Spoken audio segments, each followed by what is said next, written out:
ఉన్నా మేము పోరాటంలోనే ఉన్నాము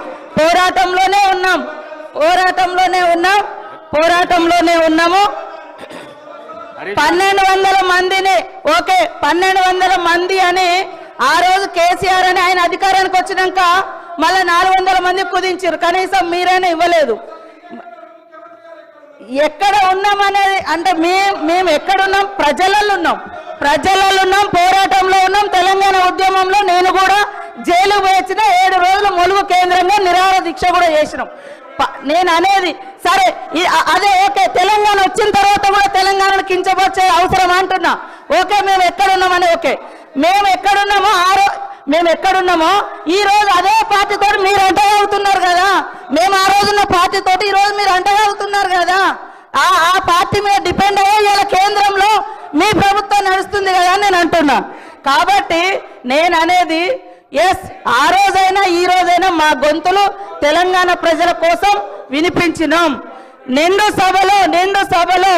నిండు సభలో సోనియామ్మను పట్టుకొని కాంగ్రెస్ను పట్టుకొని మీరు తల్లిని చంపి తెలంగాణ ఇచ్చింది ఇది కరెక్ట్ కాదన్నప్పుడు ఇవాళ ఏం మాట్లాడుతున్నారు ఈరోజు ఏం మాట్లాడుతున్నారు అరే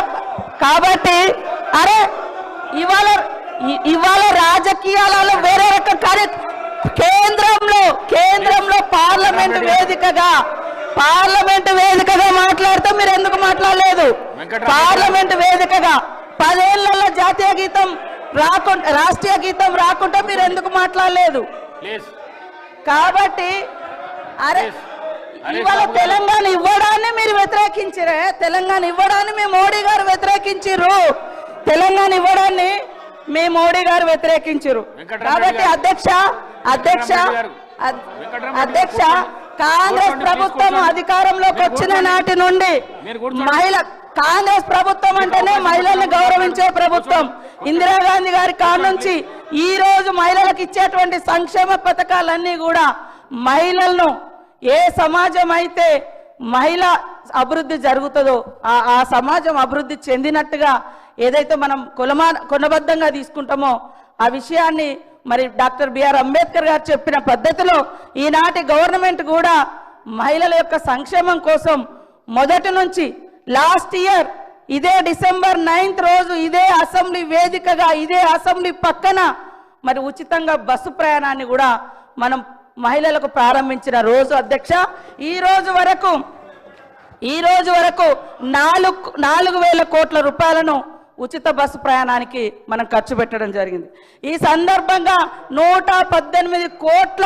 మహిళా ప్రయాణాలు జరిగింది నష్టాలలో ఉన్నటువంటి బస్సును ఆర్టీసీని ఈరోజు లాభాల్లోకి తీసుకొచ్చే ప్రయత్నం చేస్తూ ఉన్నాం అదేవిధంగా గతంలో కాంగ్రెస్ ఉన్నప్పుడు దేశంలో 450-500 గ్యాస్ ఉంటే బీజేపీ వచ్చిన తర్వాత 1200 పెంచింది ఇప్పుడు మా సోనియమ్మ గారి యొక్క ఆదేశానుసారం సీఎం రేవంత్ రెడ్డి గారు మా క్యాబినెట్ అంతా కూర్చొని మరి ఏదైతే వాగ్దానం చేసినామో 500కే మేము గ్యాస్ ఇస్తా ఉన్నాం పేదింటి బిడ్డలకు కూడా గుడిసెలో వెలుగు నింపాలని ఉచితంగా 200 యూనిట్ల కరెంటు కూడా ఇస్తా ఉన్నాం మీరు 10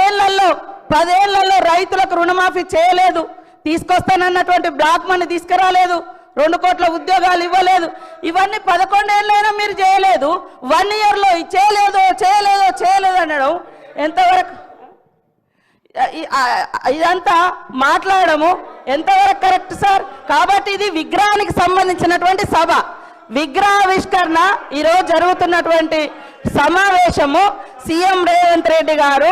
ఇవాళ విగ్రహావిష్కరణకు సంబంధించినటువంటి ఇన్విటేషన్ స్టేట్మెంట్ ఇవ్వడం జరిగింది దాని నుంచి డైవర్ట్ చేసి రాజకీయాలు మాట్లాడుతున్నారు అందుకనే నేను మాట్లాడాల్సి వచ్చింది కాబట్టి ఈ రోజు మనం ప్రతిష్ఠింప చేసుకునేటువంటి తెలంగాణ తల్లి విగ్రహం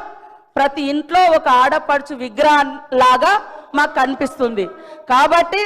మీ ఇందాక నేను మండలికి పోయినా బీజేపీ సభ్యులు 100% సపోర్ట్ చేశారు